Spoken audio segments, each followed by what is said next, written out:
Gresham College presents The Future of London Theatre by Professor Anthony Field, CBE, FCA. Good afternoon, and thank you all for coming. I was hoping with the fog no one would come and I could sneak off home, but still. Just to put what I'm going to say into perspective, I'll just tell you a little bit about myself, just so that you can understand where I'm coming from. My father was a violinist with the Halle Orchestra. My mother was a soprano. And the last thing in the world they wanted was for me to go into show business. But after I left university, Sheffield, I joined a touring drama company in the Isle of Wight. And it took me about 8 weeks to understand that I would never be an actor. Like most youngsters, mad as I was, I came to London to make my fortune and slept on the embankment and got moved on by the police and slept in railway stations. When you're young and you know you can always go back home with your tail between your legs, you do crazy things. But I eventually ended up in an accountant's office, trained to be a chartered accountant. And the minute I qualified, I tore back to show business and was running the Comedy Theater for a time, which is the reference to the Lord Chamberlain and the plays we were presenting in the Watergate Theatre Club, which Sam Walters referred to a few weeks ago in his lecture. I then saw a job advertised as Finance Director of the Arts Council of Great Britain, and I went there on a 6-month contract and stayed 28 years. They were fantastic years because the grant, I was working with chairmen like Lord Goodman and the First Minister for the Arts, Jenny Lee, and their relationship with Harold Wilson meant that our grant just went up and up and up from $500,000. When I joined, it was under $500,000, and I remember going to bed at night thinking, one day, please God, it'll be £1 million and all my troubles will be over. When I left 28 years later, it was over 100 million, and I still had troubles. I then, when the politicians decided that the Arts Council of Great Britain was becoming too powerful in a way, because it supported companies that told the truth. They broke up the Arts Council into England, Scotland and Wales, and then broke it up further into regional arts associations. And I thought my time has come to let them get on with it. And I joined a company called Theatre Projects Consultants. And we produced the first Sondheim musicals in the West End, first productions of Company, Little Night Music, Funny Thing Happened, and then went on to do West Side Story and Fiddler on the Roof, and also acted as consultants.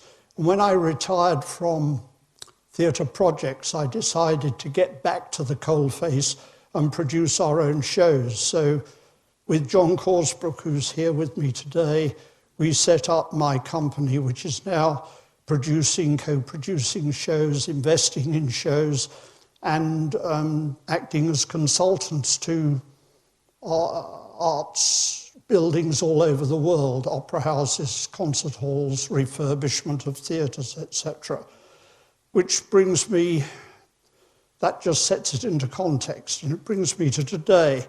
But in September 1944, I saw a Peter Ustinov play called The Banbury Nose at Wyndham's Theatre, and it traced the story of an old colonel played by Roger Livesey in Act 1, and it went back each time in 4 acts to when he was a young subaltern.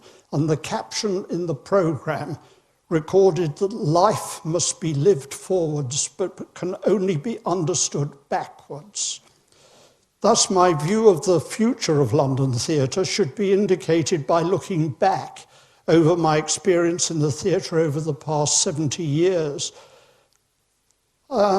which I suppose is my career in show business. However, all I seem to have learned is that this is one profession which cannot be predicted. Of course, one can always attempt to plan, and I know that in my early years as finance director of the Arts Council of Great Britain in the 50s, and I was dreaming of our grant going up, the one thing I really learned is how difficult it was to spend new money wisely enough to make it possible to deal with the later years of austerity. My other dreams in those days were centred on three things. Firstly, I felt the Arts Council should do something to bring together the subsidised and commercial theatres, which back in the 40s and 50s were two totally separate identities. Secondly, I started to realise the need to train people to deal with the management of theatres and production companies. And the third thing I wanted to do was to develop better marketing techniques. Back in the 40s and 50s, it was all a little bit amateurish. And I tackled these problems in a number of ways. And this is what worries me about the present young people who are saying they can't get jobs. They seem to lack being trained in creativity and creating jobs for themselves. I mean, the first thing I wanted to do about bringing commercial and subsidised theatres together was that I set up the Theatre Investment Fund, as it was called in those days. Luckily, I could go to Lord Goodman and he could speak to some of the trusts and the people he was in contact with the whole time, and we raised £1.5 million to invest in new productions in the West End. We would expect them to raise 90% of the investment monies, and we would find the final 10%. And I also wanted to encourage commercial producers to pick up new productions from regional repertory companies and subsidised theatres in London, and exploit them both for their own experience and for helping the original companies who staged the original productions. And the first of these probably was Salad Days, which moved from Bristol Old Vic into the Vaudeville Theatre, which is the musical Cameron Mackintosh always cites as his inspiration to enter show business. The second problem, which was the problem of not having sufficient well-trained arts management people, was because I was getting greater pressure from the Treasury, who said, well, when you were getting £500,000 at the Arts Council, they were crumbs off the Cabinet's table, but now you're getting £1 million, £2 million, £10 million, £20 million. We need to know that you are managing this money properly, and we need to have more statistical facts and backup as to why you needed more money. Now, way back in 1950, I could ring Birmingham Rep or the Halley Orchestra and say, can you give me an analysis of your box office takings in relation to your expenditure on marketing? And they'd say, well, you know, we have an out-of-work actor, out-of-work musician who comes in and does the books every Tuesday. You better contact that person. And I went to the Arts Council and said, we must train people who know about managing financially and legally and commercially the subsidised companies. And Lord Goodman said, well, why don't you buy a house and start a course? And I said, I don't think that's the way to do it. And a lot of other people said, why don't you just send people to management courses in the commercial world? And I said, look, you can't send someone to a management course that deals with engineering and shirt factories and that sort of thing and expect them to come out and run a touring children's dance company. It's very specialised. And after about a year's battling, the City University picked it up and said, well, we can give you a classroom and we can give you 1 or 2 lecturers in finance and law, commerce, copyright, but how to run a touring ballet company we know nothing about. And I said, that's all right, we'll bring in guest lecturers. And the first year's course, in one way, was a total disaster. It was like mixing oil and water, because we had people coming in talking about raincoat factories, and then I had Peter Hall, John Gielgud, John Barbarolli coming in and talking about their work in the arts, and it was like oil and water. But the students themselves actually brought the thing together. And in fact, there are a lot of people from that first year's course who are now in senior posts, like Sir Nicholas Kenyon, who's running the Barbican now, and who was in charge of the proms for the BBC for many years, was on that first course. A friend of ours who has been running Sydney Opera House and is now running the theatre in Perth was on that first year. Nicholas Payne, who was manager of the English National Opera Company, was on that first year. So the first year produced quite a few people. That was the very first course in the world of training arts managers. And in fact, it's been copied everywhere. I was asked to go and start some courses at Harvard University, and lots of universities all over the world have picked up the idea. And now I feel as an ogre I created. There are thousands of arts managers all over the world now looking for jobs, when all I wanted to do was train 30 or 40 good ones to run our subsidised companies. So, things can rebound on you. The last of the 3 things I wanted to do was to help with marketing. And I was here inspired by the TKTS scheme in New York, where they would send unsold tickets to the TKTS booth in Times Square and sell them at half price plus $1. And I came back here and said to the Arts Council, we should do this for the commercial theatre. I think it was Sir Peter Saunders who was furious about it and said, why are the Arts Council interfering with commercial theatre? I'm not going to sell seats at half price, I'd rather they were empty. And I thought I must try and prove to them that this can work. So I begged a free bomb site in Covent Garden. I borrowed a caravan from the British Council, and I set up a TKTS scheme in Covent Garden. None of the London commercial theatres would play ball. I think Sadler's Wells Theatre did, and certainly a number of the fringe and subsidised theatres did. But the commercial theatres just shrugged it off and said, it's nothing to do with us. And after a year, I gave up, and that was the end of that. Luckily, of course, later, the commercial theatre set up their TKTS scheme in Leicester Square, so I feel in the end it was all justified. Now, those are 3 of the things in the past. So what of the future? Well, the 2 main ingredients involved with theatre, London theatre, are the buildings and the productions which are presented in them. At last, theatre owners have begun to recognise that depreciation and depreciation reserves are essential in every undertaking which is dependent on assets.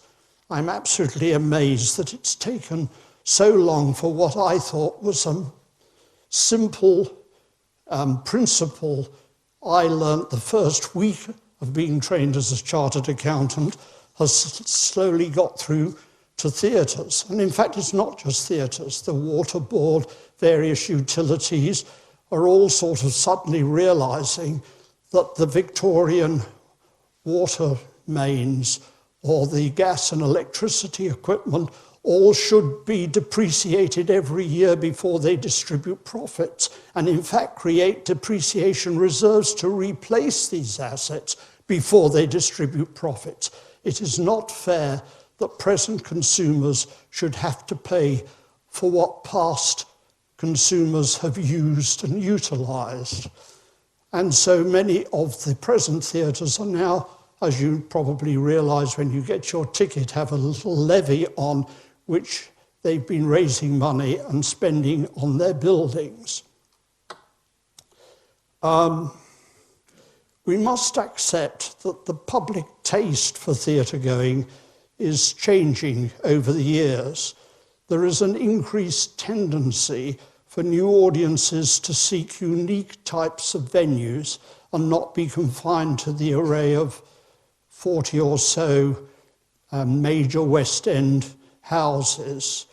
And the recent success of venues such as the Chocolate Factory have proved a major breakthrough following the development of spaces at Donmar and Tricycle, and of course the wonderful work that Sam Walters has been doing at the Orange Tree for many, many years.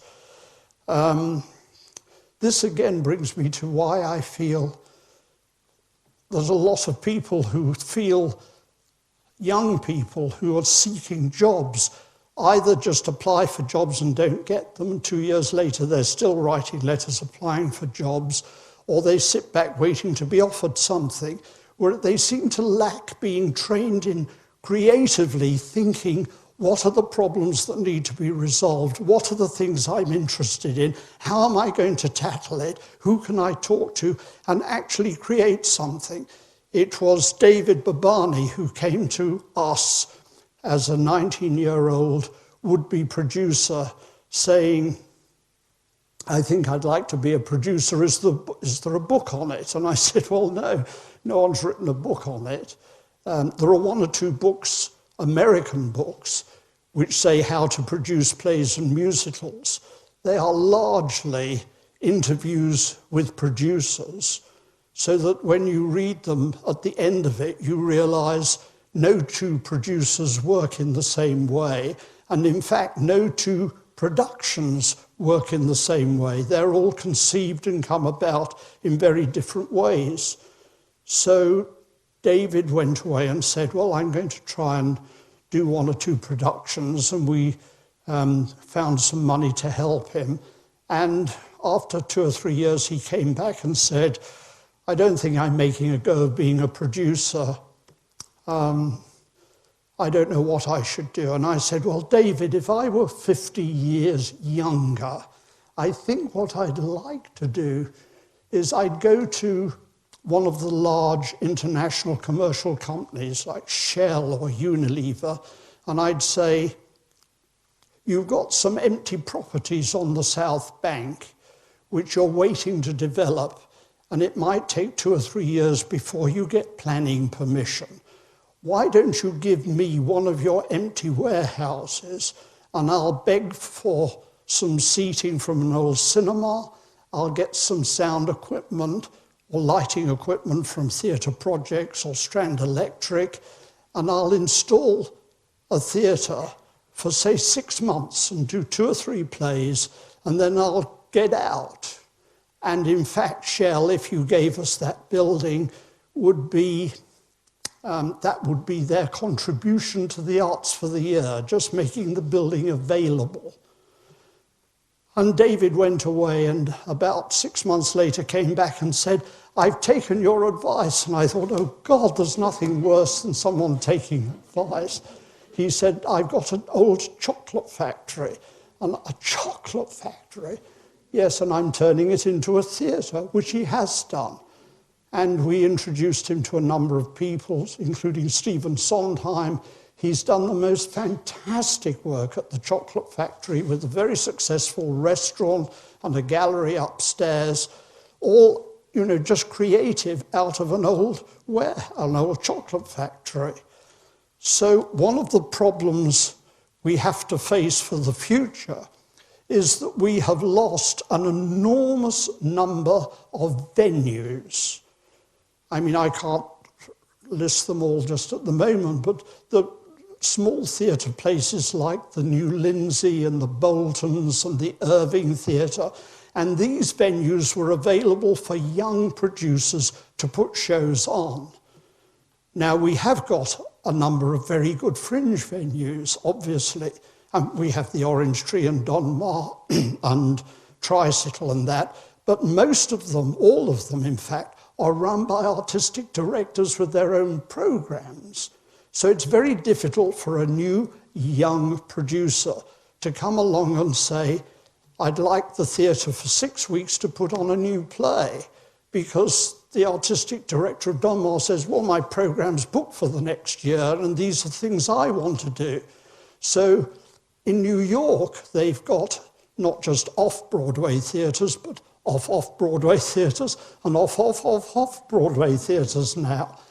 And there are hundreds of all sorts of little rooms over libraries and brothels and speakeasy joints and goodness knows what, where you can go along, and if you pay £100 and £200 a week, you can just put a show on, and it could possibly run for a week, a month, a year. But they're available to you, and we are very, very short of those sort of venues in London. The future of the London theatre will depend enormously on new work.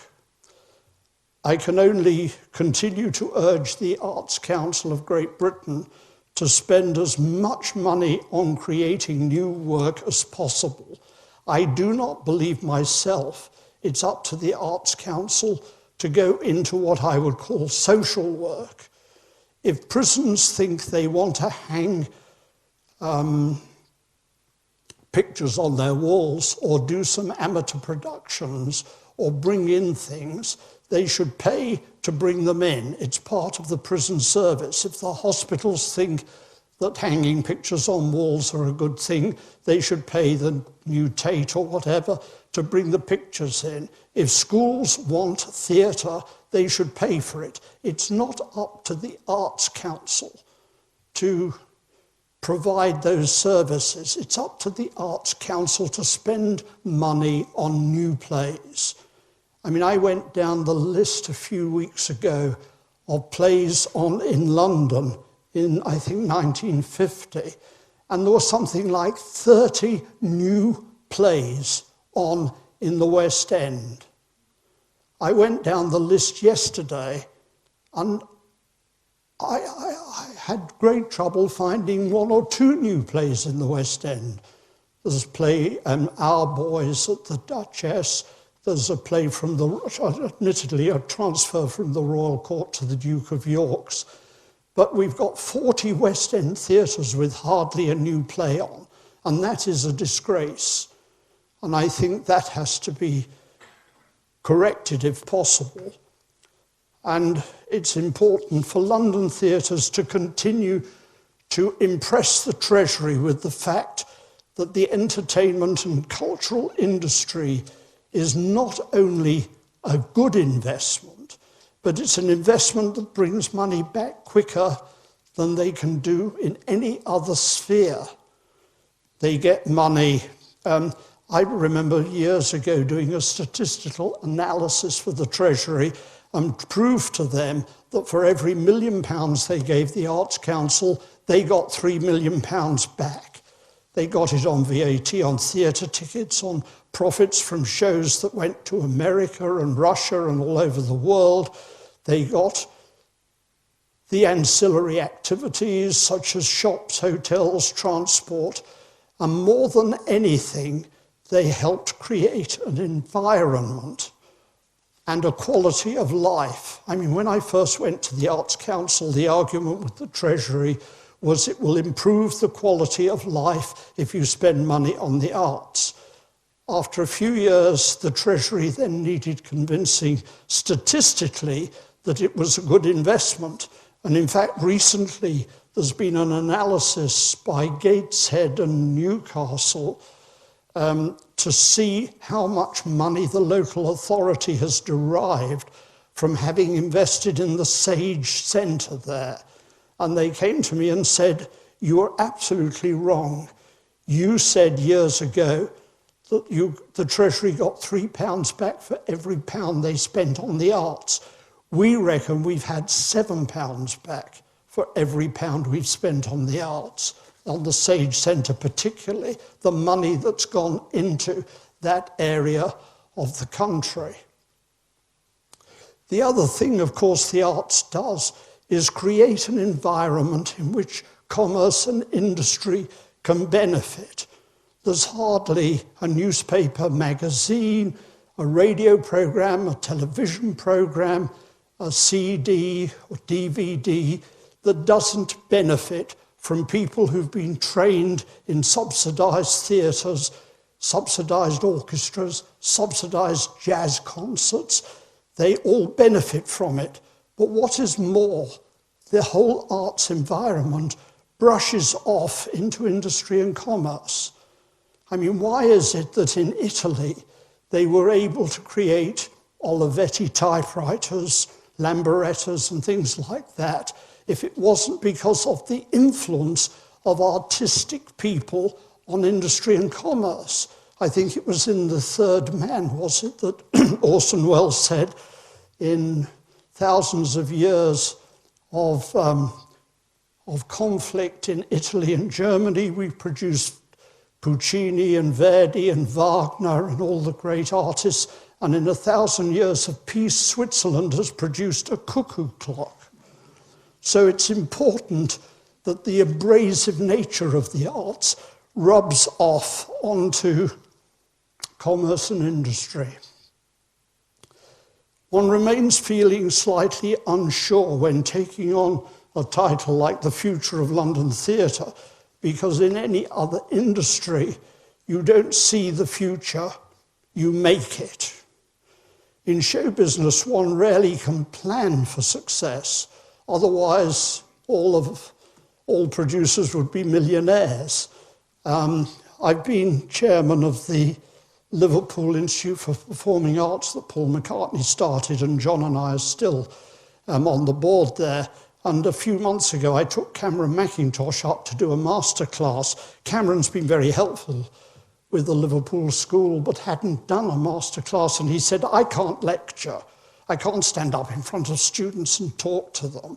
So I said, "Look, Cameron, come up and do a little chat with me, like a Parkinson interview in front of students, and they'll learn a lot from it." So he came up, and I thought everything will depend on my first question. We had about 90 students there. And I said, "Look, Cameron, we don't want to hear about your early years. We don't want to hear about how you got into show business. Let's start from now. You've made millions of pounds out of Cats, out of Phantom of the Opera, out of Les Miserables. You've lost millions of pounds on Martin Guerre, Café Puccini, Moby Dick. Why do you choose one musical and not another?" And he said, "Oh, because I'm selfish." And one of the students said, "What do you mean you're selfish?" And he said, "I put on what I'd like to go to see if I were in the theatre. And if the public follow, they do. And if they don't, they don't." And really, that's why it's so difficult to plan for the future.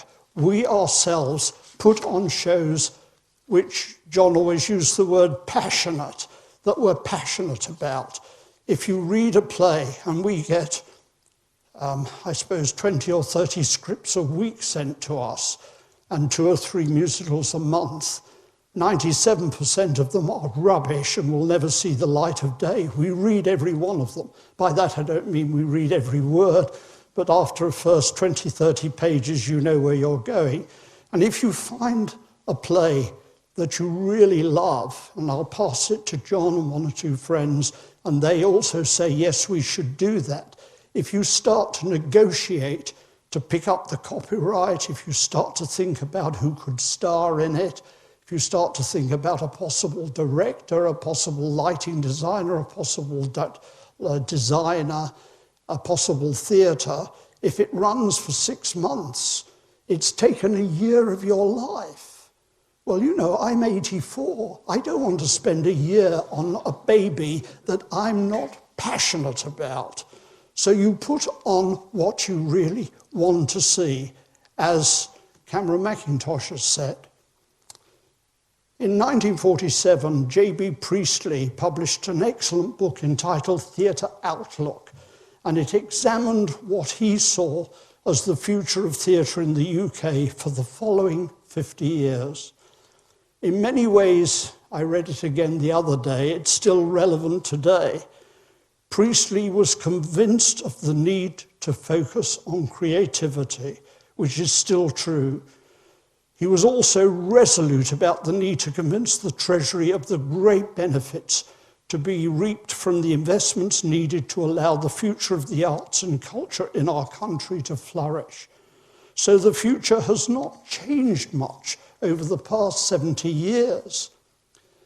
In the last resort, we can but remember that the arts, out of all aspects of life, live on continuously, unchanged through times of interpretation, diminishment, and neglect. They outlive governments and creeds and societies, even the very civilisations that produce them. They can't be destroyed altogether because they are what we find again when the ruins are cleared away. Thank you.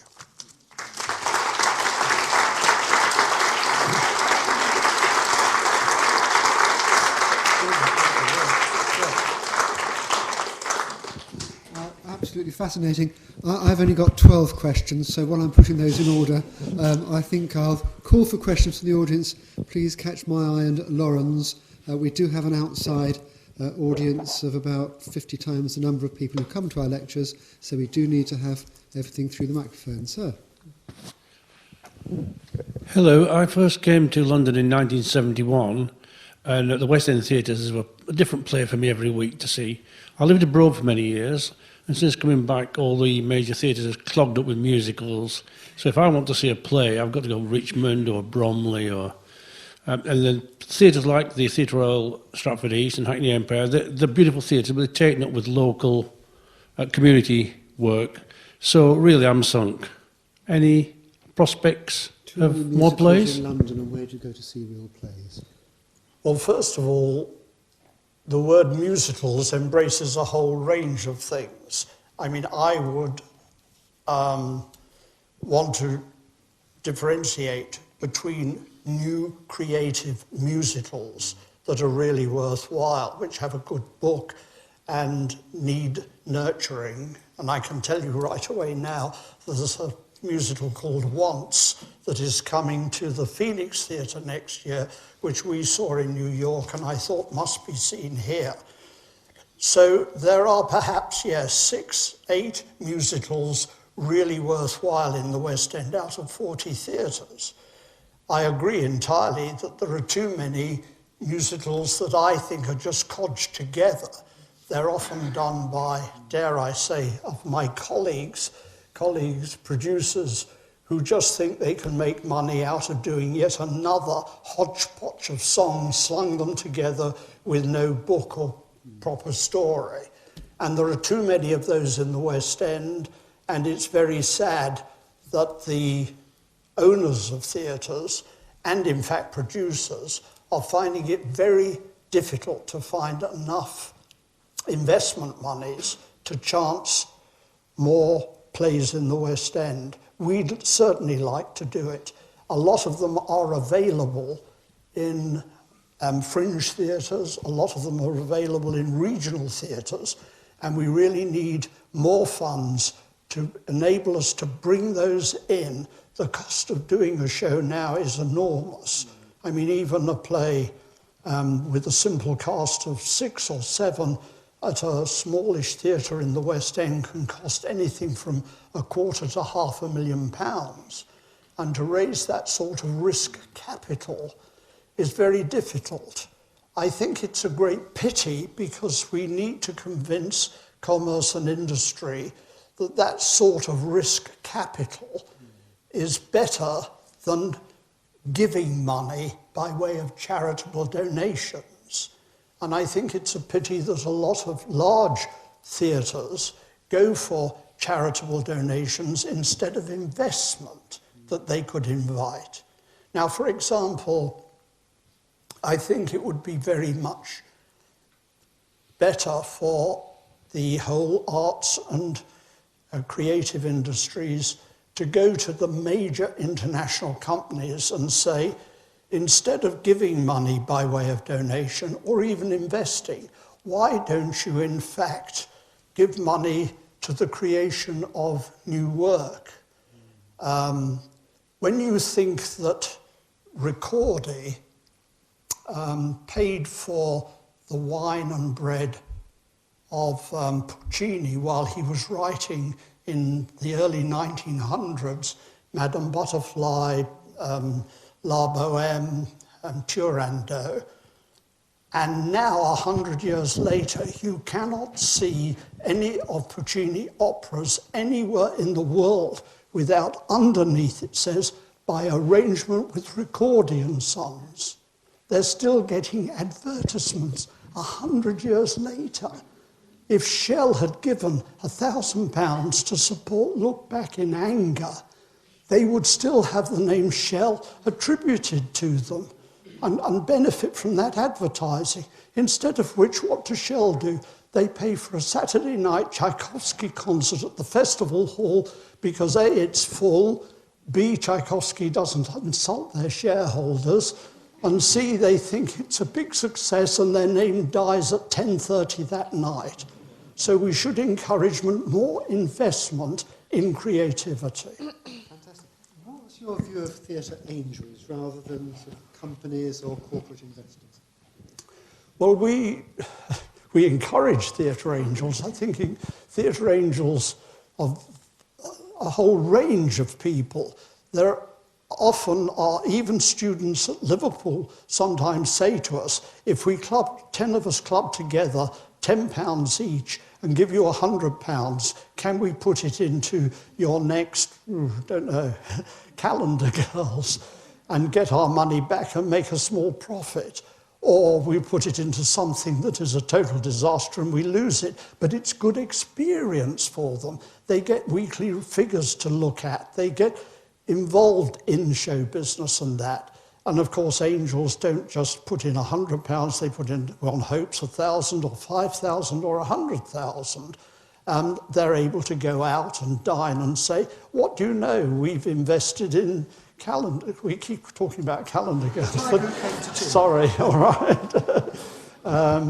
But yes, I think theatre angels are very important.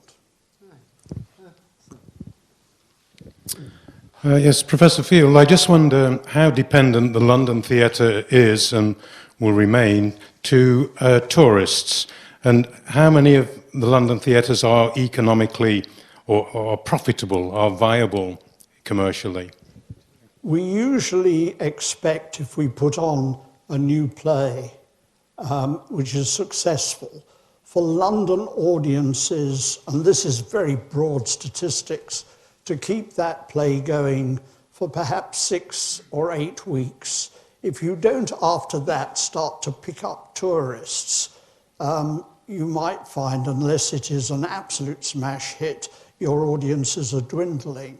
By tourists, of course, we mean tourists from all over the UK as well as from all over the world. But I think it's going to be more precarious if, going back to the question of all the musicals and that, if I get constant contacts from a lot of friends in North America, particularly saying, we're coming to London for 2 weeks in December, what new British plays are on? And I really feel terrible at having to write back and say, well, there are 1 or 2, possibly, out of 40 theatres. Admittedly, a lot of the musicals attract tourists from Japan and places because it's easier for them to pick up music and they're not dependent on dialogue. But nevertheless, I again think we would attract more tourists if we had more creativity here, as we used to have. And they used to think London, New York, Berlin, Paris, etc., are the focus of attention of new work? Hi, my name's John Flynn. I should declare an interest. I'm involved with marketing. I'm interested to see that you seem to divide the theatre into subsidised and commercial, and have great admiration for the off-Broadway and off-Broadway activities. In fact, in London, inside the M25, on last count, which was this morning, we had 104 performance areas.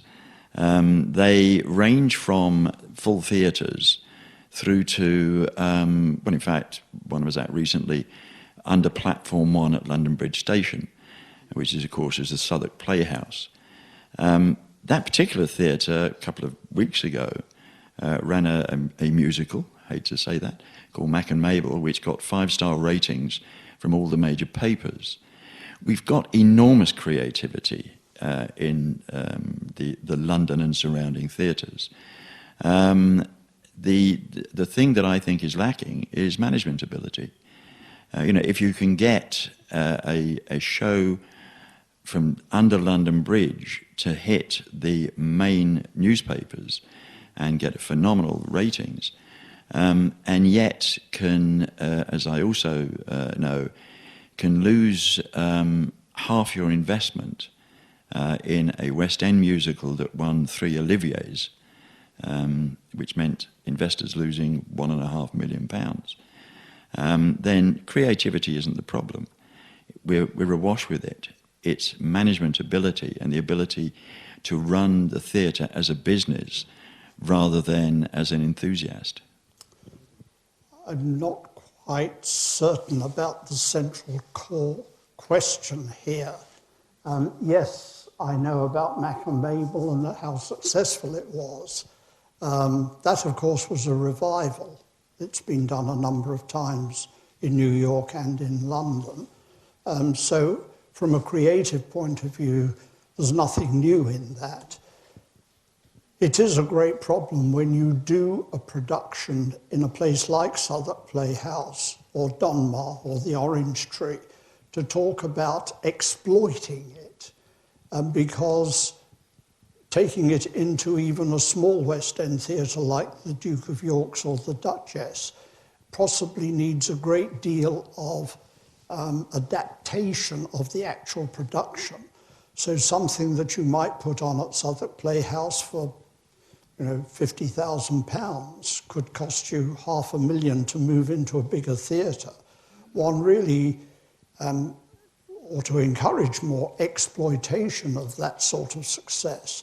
If Southwark Playhouse did a totally new musical and proved to a lot of us that it works well in a theatrical setting, one can then pick it up and take it into the West End in a bigger production, and Southwark Playhouse would benefit from that. Yes, certainly we need more creativity in management. I mean, the one thing you can't do in show business, I think, is set out to make money. You can set out to do wonderful work and suddenly it will make money, like Les Miserables or Phantom of the Opera. But you can't sit down and say, here's a blank sheet of paper, let's work out how we can make our next £10 million. Yes, of course, you can make millions of pounds on Les Miserables every few months, but you can lose 50 million overnight in doing a musical like Martin-Guerre. So it takes a lot of successes to finance a failure, and one has to balance your program artistically with your program, with your commercial, your profit and loss account. I'm not sure if that answers your question, but I hope I haven't given the impression that I still think that there is a wide divide between commercial and subsidised theatre. That's what I tried to overcome. And in fact, we did in a great many ways. And in fact, the National Theatre, up to a few years ago, would transfer would sell a successful show to a new young producer who could exploit it in the West End, and the National or the Royal Shakespeare or Birmingham Rep would all benefit from that. Unfortunately, again, one doesn't realise what one's doing. Can I just go back a moment? The Mermaid Theater, almost built by Bernard Miles with his bare hands on the side of the Thames, was a wonderful theatre which opened and played for years, and I worked alongside Bernard Miles and his wife and his daughter and her husband, and it started by playing twice nightly because Bernard thought he would attract city audiences at 6 o'clock and West End audiences at 8:30. He also pioneered giving free programmes on every seat when you got to the theatre, which in fact prevails in New York. But he then built a restaurant at the back of the theatre overlooking the Thames and exploited the lovely views of the Thames. And the Inland Revenue came along and said, we're going to tax you on the profits the restaurant are making. And I said, I was at the Arts Council then, I said, but to the Inland Revenue, but the whole point of making profits in the restaurant is to help finance the theatre. And they said, well, I'm sorry, but A, the theatre has a separate entrance. You don't have to go through the theatre to the restaurant. Secondly, the restaurant is open at times other than when the theatre is open. And thirdly, it's in competition to other commercial restaurants in the area. We're going to tax it. So I went to a barrister I knew and we talked about it, and we decided that if the Mermaid set up a commercial company to run the restaurant separately, they would pay tax on the profits. That company would then covenant the profits to the charitable company that ran the theatre, and the theatre would claim the tax back. Now, that was wonderful way back 30, 40 years ago, but of course the National Theatre, the Royal Shakespeare, and some of the other big theatres in the last few years have become cognizant and wise to the fact that some of their biggest successes have been transferred to the West End, and new young theatre producers admittedly have paid a big percentage to the National, etc., but have capitalised and exploited the production. So the National Theatre have set up its own commercial arm, as has the Royal Shakespeare, as has the Royal Opera House, Covent Garden. And now they do all their commercial work in a commercial company. I mean, selling programmes, running the bars, selling T-shirts and that sort of thing. And they then covenant the profits to the main house. So now the National Theatre produce War Horse and transfer it into the West End through their commercial arm and get the money back by tax. So we've lost the ability for new young producers to pick up work from the National Theatre. The Royal Shakespeare do Matilda themselves in the West End. So although I've worked hard to bring the commercial and subsidised theatres together, the thing's already rebounding on me and working in a very difficult way. I think working in a difficult way is a perfect description of inland revenue, actually. Something that we have at the university is if we produce a brochure for a forthcoming course and the enrolment form is part of the actual programme, then we have to pay VAT on the entire print run. If we do a little slip which we put in separate inside the leaflet, we only pay VAT on the leaflet and not on the entire programme. Now, these are the kind of things that academic registrars can be extremely good at pointing out to us, which is the only reason we tolerate them in universities. So, did that answer your question? Can you give us a direct question? Yes, I can. I mentioned off West End, as I say, there are 104 theatres there. I do invest in West End, but I tend to go to a lot of off West End. And in most cases, it's new plays and it's new musicals. Is there anything that can be done to help to bring those to a higher level of theatre? You've been talking about the National, etc., but is there a route for the new diorama or whatever, who have put on an awful lot of new plays, to have a channel into a larger audience? Channeling new productions of higher quality to a wider audience. I don't know, quite frankly. Channeling new product to a wider audience.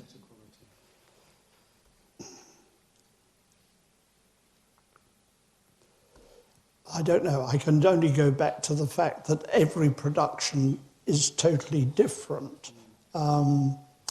We've done productions for young people, for instance, and the only way you can really reach an audience of young people and involve them in the theatre is to send out a whole group of people who are passionate about the production into schools to talk about the production, or into universities weeks or months in advance of when you're visiting that area, to incite their interest in that sort of thing.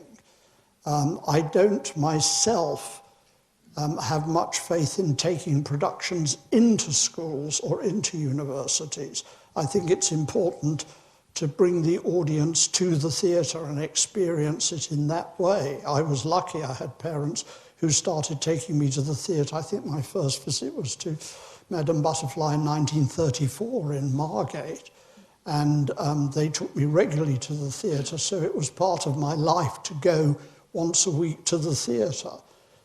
So it's a question of reaching out to where you think that audience might be, and I think getting as much advance interest in those productions as you can. But as I say, each production is totally different, and even the audiences that go to them can be totally different. And audiences can be different from night to night. I mean, I've sat in shows I've put on and watched from a box the audience on a Monday night that's different from a Wednesday matinee, that's different from a Saturday night, and you can watch their reaction to things. So each production needs its own marketing techniques. Do you think the leading actors and actresses of today are pulling their weight fully? They submit themselves for very much shorter runs than they used to. And secondly, regarding smaller theatre, fringe theatre, do you think they charge too much for their seats? I mean, they might charge £3 or £4 per seat, but that's if you get 100% capacity. If you only get 50% capacity, then it costs you doubles it. So you're talking about £7 or £8 per ticket, which is... That's two questions. That's two questions. Do actors and actresses pull their weight? Yes. I need half an hour on each question, really. Leading actors and actresses. Of course, the whole of that scene has been altered by the impact, first of radio, then of film, then of television, and now other forms of taste in the arts and culture. And it's changed it a lot. I mean, even when I was casting a play called I'm Not Rappaport with Paul Schofield. And Paul Schofield then, and that was quite something, signed a 9-month contract to get the smaller parts played by young actors. You know, I'd say to a 22-year-old, here's a lovely little juicy part in this production. You know, will you sign for 9 months? Oh, no, I might get landed with a wonderful film role or television role. I'll do 12 weeks. I say, but I can't ask Paul Schofield, who signed up for 9 months, to rehearse the show because you'll only do 12 weeks. So the impact of television has been, in some ways, difficult to cope with in that respect. Yes, of course, one would love to. I mean, I've got plans to do plays with, you know, everyone wants to do plays with Judi Dench, Maggie Smith, and people who will only give you, say, at the maximum 3 months, and to invest £2 million in a new production when your leading actor will only do 3 months is very, very chancy. But I mean, who can blame them? And they're getting older like I'm getting older, so you don't want to necessarily sign your life away. So yes, it's a problem. I think I once suggested, and I've never really brought it off, that if 12 repertory companies all did a play like, say, Peer Gynt, I mean, I saw the greatest Peer Gynt in life. Probably the best thing I've ever seen in my life was Ralph Richardson's Peer Gynt. But to get a leading star name to go round and play a week in each of those productions would be wonderful and would benefit a lot of the regional theatres. But that's a big subject which, you know, yes, is a great difficulty. Coming back to seat prices, though, there again I could go on for another half hour because I'm passionate about the problem of seat prices. When I started going to the theatre in London, the top price, the very top price, was £1 to sit in the best seats. I could go in the gallery for 2 shillings. I saw all the most wonderful productions at the New Theatre in the days of Laurence Olivier, Ralph Richardson, Vivian Leigh and everyone for 2 shillings. So the top price was 10 times the bottom price.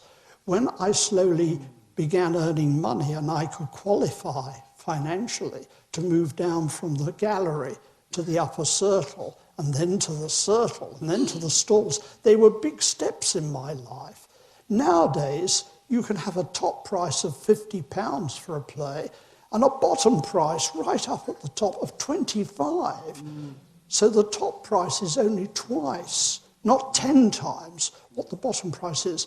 Now, it's very difficult to persuade theatre owners about stretching these. I mean, I stand in box offices and I see people come in and they want 2 good front circle seats, and you can say, right, you know, they're taking their wife, a colleague, a business partner, they want 2 good front circle seats, and you can say £50 or £200, that's what they want. But if they come in and say, have you got 2 seats at £15? Well, no. Will you pay 25? No. Go to another night or go to another theatre. The bottom price, I think, is important. And I try to persuade, usually totally fail to persuade, theatre owners that if we're going to have a top price, which I think should be as high as you can push it, of say £70, your gallery should be £1. There are some ghastly galleries in London, which I wouldn't want to sit in. I've been in them all. And it would be better to open it to 300 youngsters at £1 each than in fact have them empty. But the theatre owners won't play ball with that. For all information, please visit www.gresham.ac.uk.